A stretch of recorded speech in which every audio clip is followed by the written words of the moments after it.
अरावली, जब हम ये नाम सुनते ना तो शायद सिर्फ पथरीले पहाड़ों की एक तस्वीर दिमाग में आती है। लेकिन ये सिर्फ पहाड़ नहीं है, ये दुनिया की सबसे पुरानी पर्वत श्रृंखलाओं में से एक है। मतलब एक तरह की टाइम मशीन। बिल्कुल। ये वो दीवार है जो थार के रेगिस्तान को दिल्ली और हरियाणा में घुसने से रोकती है। ये वो स्पंज है जो मॉनसून की हर बूंद सोखकर हमारे लिए जमीन के नीचे पानी बचाता है। और एक नेचुरल एयर प्यूरिफायर भी है। हाँ, दिल्ली एनसीआर जिस जहरीली हवा में सांस लेता है उसके लिए। लेकिन आज ये दीवार टूट रही है, ये स्पंज सूख रहा है और ये प्यूरिफायर खुद बीमार है। तो आज हम इसी की तह तक जाने की कोशिश करेंगे। हमारे श्रोता ने जो स्रोत हमें भेजे हैं उनके आधार पर हमारा आज का बड़ा सवाल है, अरावली के इस मौजूदा संकट में 2014 के बाद आई मोदी सरकार की भूमिका असल में क्या रही है। इन स्रोतों में कहानी के दोनों पहलू हैं। कुछ अच्छे कदम भी हैं और कुछ ऐसी नीतियां भी जिन पर मतलब गंभीर सवाल उठते हैं। हमारा मकसद यहाँ कोई फैसला सुनाना नहीं है, बल्कि इन तथ्यों को जोड़कर एक पूरी तस्वीर बनाने की कोशिश करना है। चलिए इसको खोलकर समझते हैं। और देखिए, ये समझना बहुत जरूरी है कि हम एक ऐसी समस्या की बात कर रहे हैं जिसकी जड़ें बहुत गहरी हैं। हाँ, अरावली का विनाश कोई पिछले 10 साल में शुरू नहीं हुआ, ये तो दशकों से चल रहा है। पिछली सरकारें, चाहे वो कांग्रेस की हों या उससे पहले की, उनकी नीतियों ने भी इसमें बड़ा किरदार निभाया है। लेकिन हाँ, हमारे पास जो विश्लेषण है वो खास तौर पर 2014 के बाद के दौर पर रोशनी डालता है। तो हमारी बातचीत का दायरा भी वही रहेगा। हाँ, वही रहेगा। ये देखने की कोशिश करेंगे कि क्या पिछले एक दशक में हालात बेहतर हुए, बदतर हुए या वैसे ही रहे। बिल्कुल सही। तो फिर शुरुआत वहीं से करते हैं जहां से करनी चाहिए। सरकार ने क्या सकारात्मक कदम उठाए, क्योंकि ये कहना कि कुछ भी नहीं किया गया, ये तो स्रोतों के हिसाब से सही नहीं होगा। कुछ कोशिशें तो हुई हैं। सबसे पहले जिसका जिक्र आता है वो है नेशनल ग्रीन ट्रिब्यूनल यानी एनजीटी।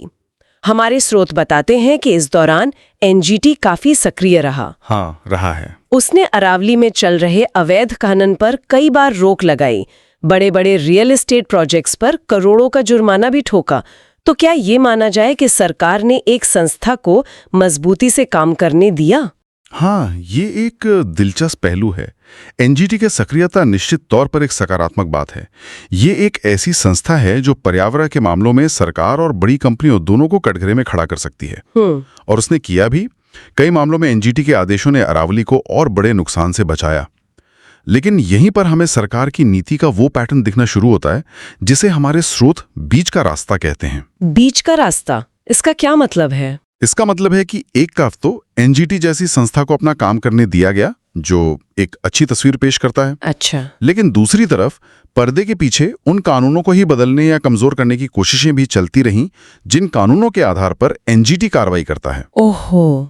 तो आप एक हाथ से ताकत देते हैं और दूसरे हाथ से उस ताकत की नींव को ही खोखला कर देते हैं। मुझे हमें पहली बार यही दिखाई देता है। अच्छा, ये तो एक बहुत जरूरी बात है। खैर, एनजीटी के अलावा स्रोतों में कुछ सरकारी योजनाओं का भी जिक्र है, जैसे अमृत सरोवर या जल जीवन मिशन। हाँ, और वृक्षारोपण अभियान भी। हाँ, बड़े बड़े वृक्षारोपण अभियान भी चलाए गए। इनका कितना असर हुआ? देखिए, इन योजनाओं की मंशा अच्छी है। पानी के स्रोतों को बचाना या पेड़ लगाना, ये हमेशा ही अच्छे कदम होते हैं। हमारे एक स्रोत में राजस्थान के एक छोटे से गांव का उदाहरण भी है, जहां अमृत सरोवर के तहत एक पुराने तालाब को दोबारा जिंदा किया गया और वाकई में आसपास के कुछ कुओं का पानी का लेवल थोड़ा ऊपर आ गया। अच्छा। तो ऐसा नहीं है कि जमीन पर कोई असर नहीं दिखता। तो फिर समस्या कहाँ है?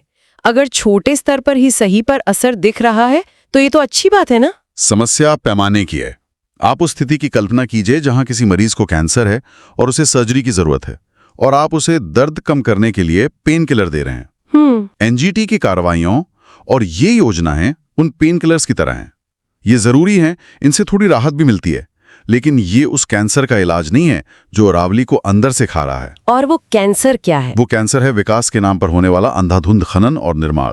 ये योजनाएं उस मुख्य समस्या को छूती भी नहीं है। ये पेन किलर और सर्जरी वाली बात बहुत सटीक है, क्योंकि यहीं से कहानी का वो दूसरा पहलू सामने आता है, जहां हमें वो सर्जरी करनी थी लेकिन हमने नहीं की। बिल्कुल। स्रोतों के मुताबिक असली खेल तो यही हुआ है।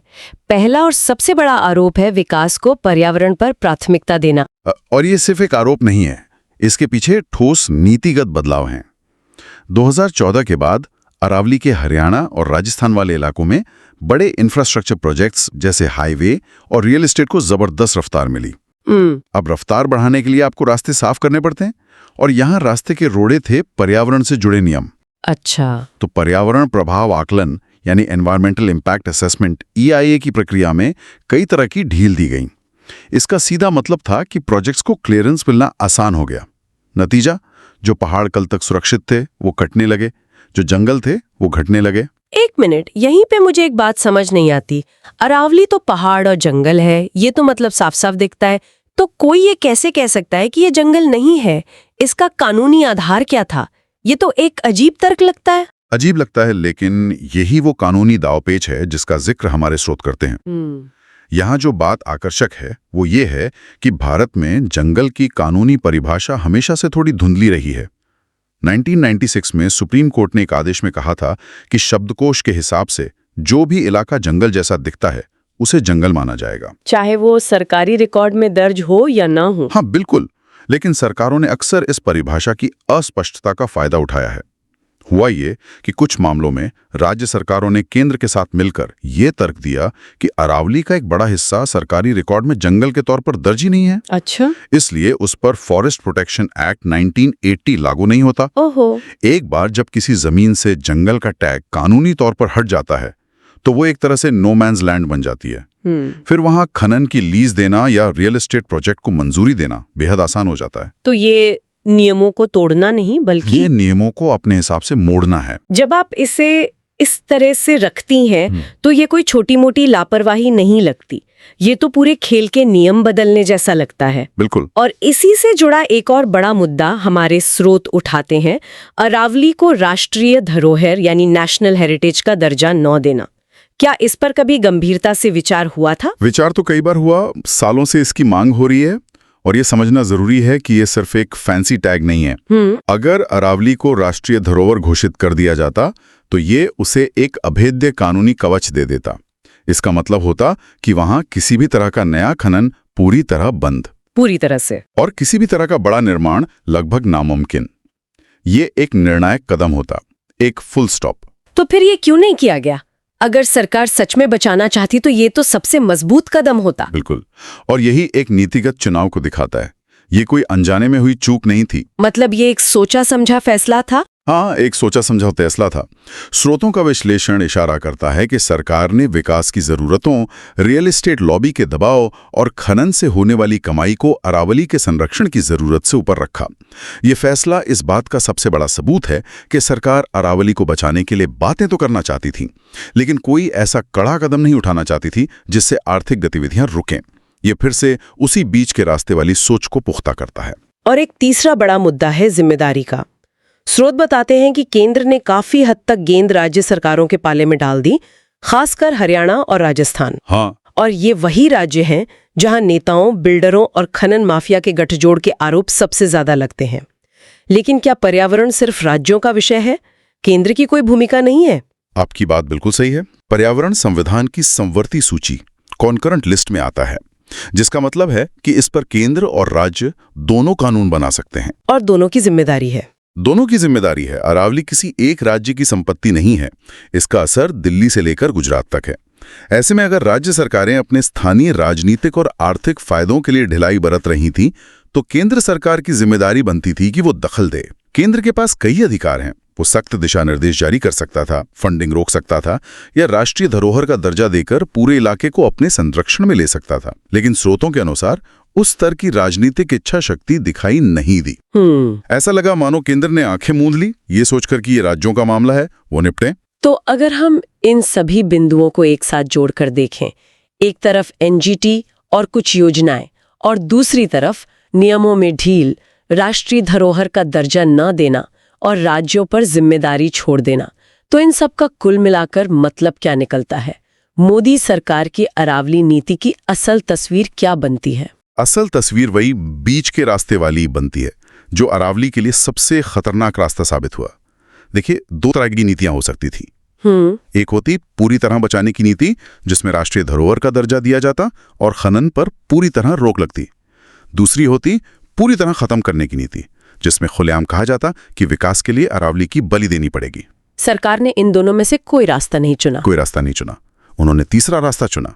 दिखावे के लिए कुछ सुरक्षात्मक कदम उठाते रहो ताकि आप पर पर्यावरण विरोधी होने का ठप्पा न लगे, लेकिन साथ ही साथ विकास और खनन के लिए पिछले दरवाजे खुले रखो।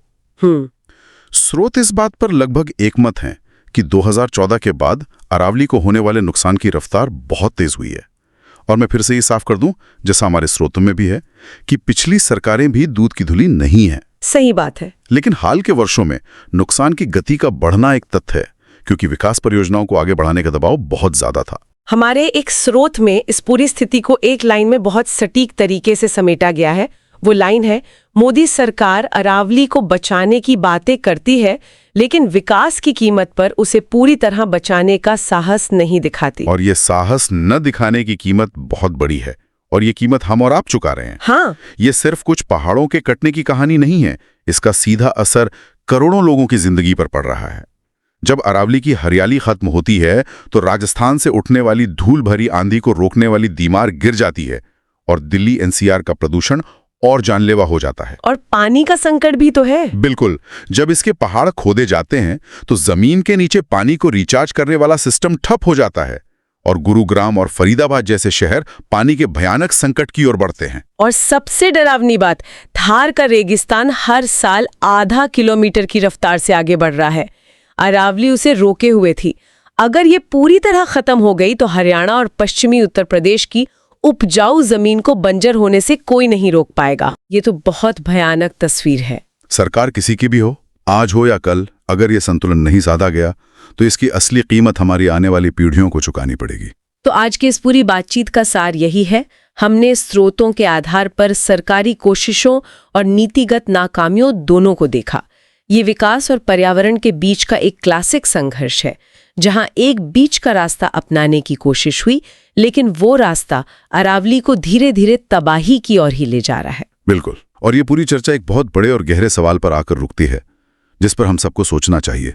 हमारे स्रोतों में अरावली को संवैधानिक संरक्षण या राष्ट्रीय धरोहर का दर्जा देने की बात तो हुई है, लेकिन यह हमें एक कदम और आगे सोचने पर मजबूर करता है। सवाल यह है, क्या वक्त आ गया है कि हम पहाड़ों, नदियों और जंगलों जैसी अपनी प्राकृतिक धरोहरों को सिर्फ एक वस्तु या संसाधन मानना बंद कर दें? मतलब उन्हें एक पहचान दें। हाँ, क्या उन्हें कानूनी तौर पर जीवित सत्ता यानी एक लिविंग एंटिटी का दर्जा दिया जाना चाहिए, जैसा न्यूजीलैंड और इक्वाडोर जैसे कुछ देशों ने अपनी नदियों और जंगलों के साथ किया है? क्या उन्हें खुद के अधिकार मिलने चाहिए ताकि उनका विनाश सिर्फ एक पर्यावरणीय मुद्दा न रहकर एक जीवित इकाई के खिलाफ कानूनी अपराध माना जाए? अगर अरावली के पास खुद के अधिकार होते तो क्या हम उसके साथ ऐसा सुलूक कर पाते? ये एक ऐसा विचार है जिस पर शायद भविष्य की नीतियों और हमारा भविष्य दोनों निर्भर करेंगे।